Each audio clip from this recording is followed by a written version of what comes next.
உறவுகள் அனைவருக்கும் வணக்கம். இது reel life foundation YouTube channel. இந்த சேனலில் மாற்றுத்திறனாளிகள் சம்பந்தமான பல்வேறு பிரச்சனைகளையும் பல்வேறு தகவல்களையும் பற்றி நம்ம பேசிகிட்டு இருக்கோம். அதன் வரிசையில் இன்றைக்கி நம்ம என்ன பார்க்க போகிறோம் அப்படின்னம்னா, மாற்றுத்திறனாளிகளுக்கான நலவாரியம் அப்படின்னா என்ன, அது எப்படி பதியணும், அது எப்படி செயல்படுது அப்படிங்கிறத பற்றி தான் நம்ம பார்க்க போகிறோம். முதல்ல நம்ம வீடியோவை நிறையா பேர் பார்க்குறீங்க, கொஞ்சம் சப்ஸ்கிரைப் பண்ணுங்கள், லைக்ஸ் பண்ணுங்கள், கமெண்ட் பண்ணுங்கள். கமெண்ட் பண்ணிங்கன்னா அது ரிலேட்டடான வீடியோஸ் உங்களுக்கு என்ன வேணும் அப்படிங்கிறத சொன்னீங்கன்னா அது ரிலேட்டடான வீடியோஸ் நான் உங்களுக்கு போடுறேன். இப்போ நலவாரியத்துக்குள்ளே நம்ம போவோம். நலவாரியம்னா என்ன அப்படிங்கிறத நான் முதல்ல உங்களுக்கு தெளிவாக சொல்லிடுறேன்.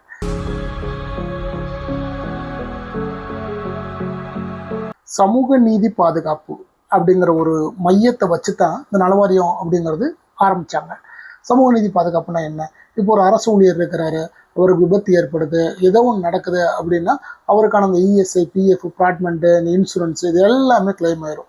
ஆனால் இந்த நலவாரியத்தில் இல்லாதவங்களுக்கு இது எதுவுமே கிடையாது. அப்போ அந்த நலவாரியத்துக்குள்ளே அவங்க வரும்போது அவங்களுக்கான பெனிஃபிட் எல்லாமே இதில் கிடச்சிருது. அப்படின்னா இது என்னென்ன பெனிஃபிட் அப்படின்னு கேட்டிங்கன்னா, முதல்ல இதை பதிகிறதுக்கான எலிஜிபிலிட்டி நான் உங்களுக்கு சொல்லிடுறேன். அதில் என்னென்ன நலவாரியம் இருக்குது அப்படிங்கிறதையும் நான் சொல்லிடுறேன்.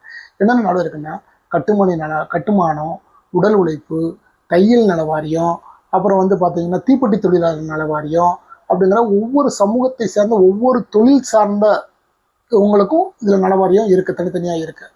இப்போ ஒரு சில ஆண்டுகளுக்கு முன்னால் ஒரு சில போராட்டங்கள்லாம் நடத்தினதுக்கு முன்னாடி மாற்றுத்திறனாளிகளுக்கும் இது மாதிரி வேணும், நலவாரியம் வேணும் அப்படிங்கிறதுனால நிறைய போராட்டங்கள் பண்ணதுனால கடந்த ஒரு 3-4 ஆண்டுகளுக்கு முன்னாடி மாற்றுத்திறனாளி இந்த நலவாரியத்துக்குள்ளே சேர்த்தாங்க.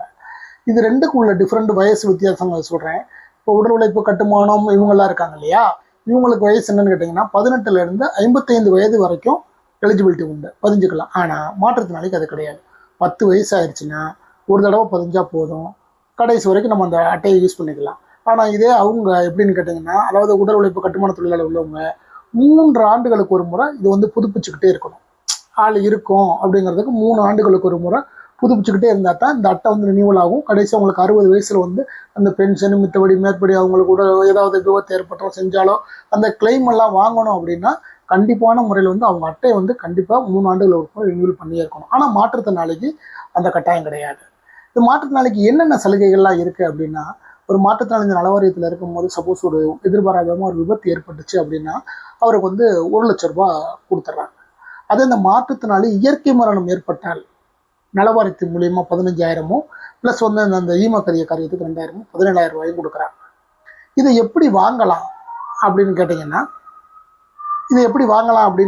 இந்த நலவாரியத்தை எப்படி வாங்குறதுன்னு கேட்டிங்கன்னா, முதல்ல அவர் இறந்துட்டாரு அப்படின்னா முதல்ல அந்த 2,000 ரூபா ஈமக்கரியத்துக்கான 2,000 ரூபா பணம் கொடுத்துருவாங்க.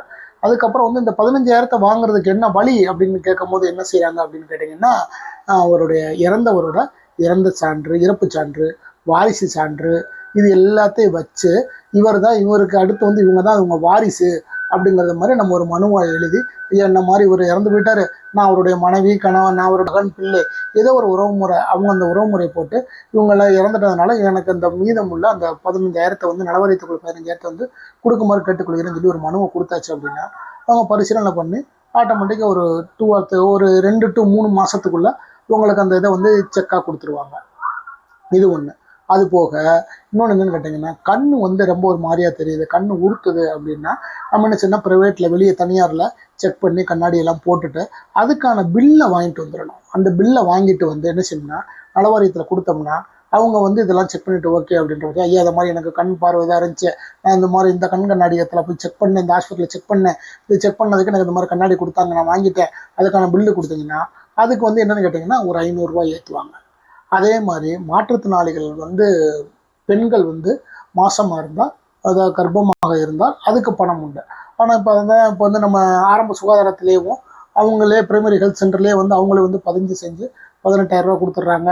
பெட்டகம் கொடுத்துட்றாங்க. அந்த பெட்டகத்தில் எல்லாமே கிஃப்ட் இருக்கிறத மாதிரி இந்த பெட்டகம் கொடுத்துட்றாங்க. நம்ம தமிழக அரசை பொறுத்தளவுக்கு ஒரு சிம்பிள் என்னன்னு கேட்டிங்கன்னா, ஏதாவது ஒரு ஸ்கீமில் மட்டும்தான் நம்ம பயனடைய முடியும்.